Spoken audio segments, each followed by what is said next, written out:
Welcome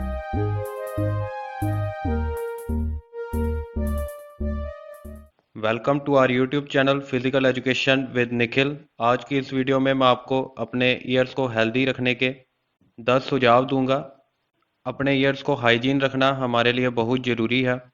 year is one of the sense organs. अगर किसी की गुड हेयरिंग होगी तो वो लोगों के साथ हमेशा एक्टिव रहेगा, एक्टिव टच में रहेगा।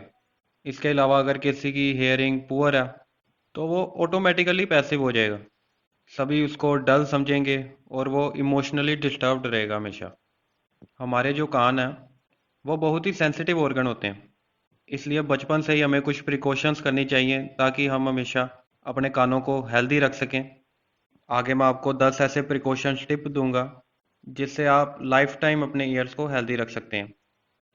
सबसे पहले आता है protect the year while swimming.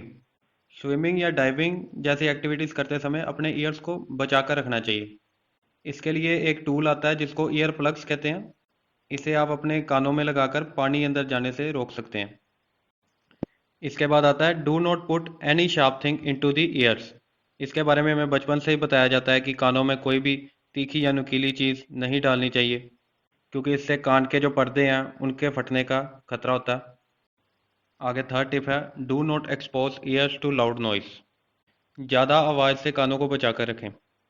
ऐसी जगह पर मत जाएं जहां पर ज़्यादा शोर शराबा है। असल में हमारे कानों की आवाज़ को सुनने की एक क्षमता होती है। अगर हम उस लिमिट से ऊंची आवाज़ सुनेंगे तो ईयर्स पर बैड इम्पैक्ट पड़ेगा। फोर्थ टिप है अवॉइड हिटिंग ऑन ईयर्स। ये बहुत ऑब्वियस है कि अगर हमारे कान में किसी भी तरह की चोट आ जाएगी तो डेफनेस यानी बहरेपन का जो खतरा है वो बढ़ जाएगा। हमारा फिफ्थ टिप है don't put hydrogen peroxide in child's ear. Hydrogen peroxide जो है वो छोटे बच्चों के कान में जो वैक्स होती है उसको साफ करने के लिए डाली जाती है। इससे कान की मैल तो निकल जाती है, पर इस केमिकल के कारण हमारे जो ईयर्स हैं वो वीक पड़ जाते हैं। इसलिए ईयर वैक्स साफ करने के लिए कोई अल्टरनेट मेथड यूज़ करना चाहिए।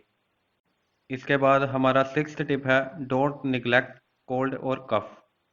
खांसी जुकाम को कभी भी अनदेखा नहीं करना चाहिए, क्योंकि ये हमारे कानों पर बुरा असर डालते हैं। कोल्ड के कारण हमारे अंदर जो म्यूकस इकट्ठा होता है। इसके अलावा जब हम कोल्ड के कारण खांसते हैं तो हमारे कानों पर जोर पड़ता है, इसलिए कफ और कोल्ड की इमीडिएट ट्रीटमेंट करानी चाहिए। हमारा सातवां सुझाव है learn the early science of deafness. बहरेपन के संकेतों को समझें, इसको एक्सेप्ट करना सीखें। कई बार होता है कि किसी को ऊंचा सुनता भी है तो वो मानता नहीं है, और अगर वो मानेगा नहीं तो अपनी ट्रीटमेंट नहीं करवाएगा। इसलिए जो आप में कमी है वो स्वीकार करना सीखें, तभी उसका अच्छी तरीके से इलाज हो पाएगा। एट्थ टिप है ट्रीट द इलनेस अर्ली। अपनी इलनेस को जल्दी से जल्दी ठीक करें। इलनेस चाहे ईयर्स की हो या किसी भी चीज़ की हो, आप जितनी जल्दी उसका इलाज करवाएंगे उतना ही आपके लिए बेहतर है। इसके बाद नाइन्थ टिप है इफ़ देयर इज डिस्चार्ज और pain in year a doctor must be consulted.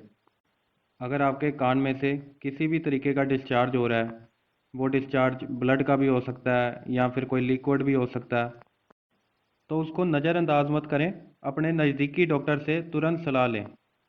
Last में हमारा टेंथ टिप है reduce the usage of headphones.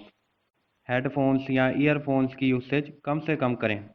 ये चीज़ें हमारे ईयर्स को धीरे धीरे वीक करना शुरू कर देती हैं, इसलिए इन चीज़ों का लिमिटेड यूसेज ही रखें।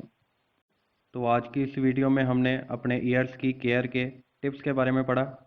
अगर आपको ये वीडियो अच्छी लगी तो वीडियो को लाइक करें, अपने फ्रेंड्स के साथ ज़्यादा से ज़्यादा शेयर करें, और अगर आप हमारे चैनल पर नए आए हैं तो चैनल को सब्सक्राइब करें। So thanks for watching and take care.